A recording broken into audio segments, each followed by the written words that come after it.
Good morning, welcome to Morning Outlook on Monday the 15th of October. So looking at the euro dollar first, and well, sell off on Friday back towards the weekly pivot there. New weekly pivot's fractionally lower than last week, but it's below us at the moment. We did gap open this morning. That's filled that gap there on the euro dollar. We had, as I say, we got the weekly pivot below, which may still provide us a bit of resistance. Before that though, maybe the target with this upward movement is the daily pivot just above. We'll be looking at that closely. If price hits that level, looking for the short back in this short-term movement. Now, bigger picture, it's a bit mixed here actually. From a 4-hour perspective, it broke that rising trend, and it's actually erring on the more bearish side maybe at the moment. From a daily picture, well, it's more of a chop. So as I say, for now, looking towards the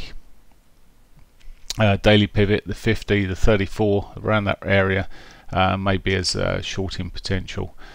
Okay, that's the euro dollar. Pound. The pound opened with a rather large gap following the comments on Brexit over the weekend, and the to and fro even of ministers. We do have the weekly pivot above. It has the gap, of course, to be filled. Whether that will be seen today is, well, we'll see.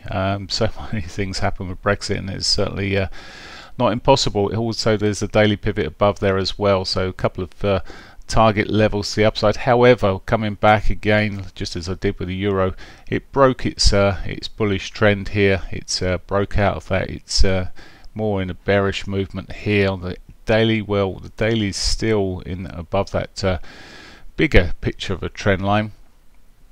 I do wonder if that will just come down and retest these lows at this trend line though at some point, the way it's shaping up at the moment. So weakness, risk as ever with the pound dollar. Any sort of moves back to this sort of gap fills, I would be potentially looking on the short side, even though it's got the daily pivot above it at the moment. That combination with the 21 may just do it. Dollar yen. Dollar yen's continue to strengthen here. It looks like it might want to break that 50. We'll see. It's been sitting on it long enough now. It tapped it on Thursday, Friday again. It got pretty close. Monday we're tapping it again at the moment. It is currently it's with lower highs, lower lows on this 4-hourly. It's quite clearly a bit of a downward trend. However, as it sits here at the moment, there is a bit of divergence on the 4-hourlies. 60 minutes. Well, this as I say, lower highs, lower lows is the sort of the score here at the moment. It's sold off through the Asian session there, looking soft at the moment. We'll see how it rolls this morning. It's not the clearest. We have got a weekly pivot above. It's already ticked on the daily pivot, the S1, so it takes it out of the game for me today at least. Aussie dollar. Okay, so Friday ended up on a very tight range there. It's a bit of a bearish shooting star sitting there at the moment. However, coming down the time frames, wow, it's still a bit iffy. Just looking at the price action here, it's, well, weekly pivot's just below us, but it has just started to pitch up there. Okay, caught the daily pivot. Intraday wise, I don't really like trading the Aussie dollar. Normally, this is, as I say, as bitty as anything. It may well run up towards its R1 as it sits there. As I said, it has got the weekly pivot below if it does break down as a target, but for now, maybe looking for the Friday's highs in that R1 area. But as I say, there was a bit of a weak signal, a sell signal there on Friday close. Finally, Canadian dollar stalled at these highs here. It sort of almost put a bearish army, not quite. It sort of broke that Friday to the downside there. We've got the weekly pivot just below us.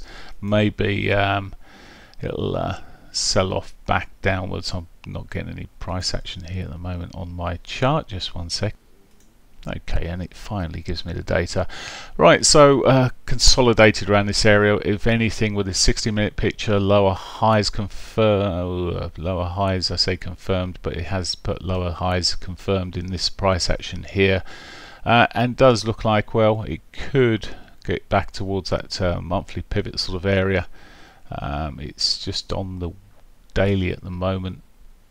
Let's just go back a stage here. Yeah, the weekly pivot sits around where that monthly is as well, I believe. So yeah, could be it's bang on to where that is, so that could be selling off there again. Not, well, I say again, but not a great deal of pips in that. So really, I think a bit of a game of patience this morning as ever. Just watch what this euro does here. If it does put a reversal in around these highs here, as I said, with the sell-off we've seen, maybe it will give us a trade for this morning. If it starts breaking through the 50-34 area, well, may review the whole case and look back towards that sort of longer picture.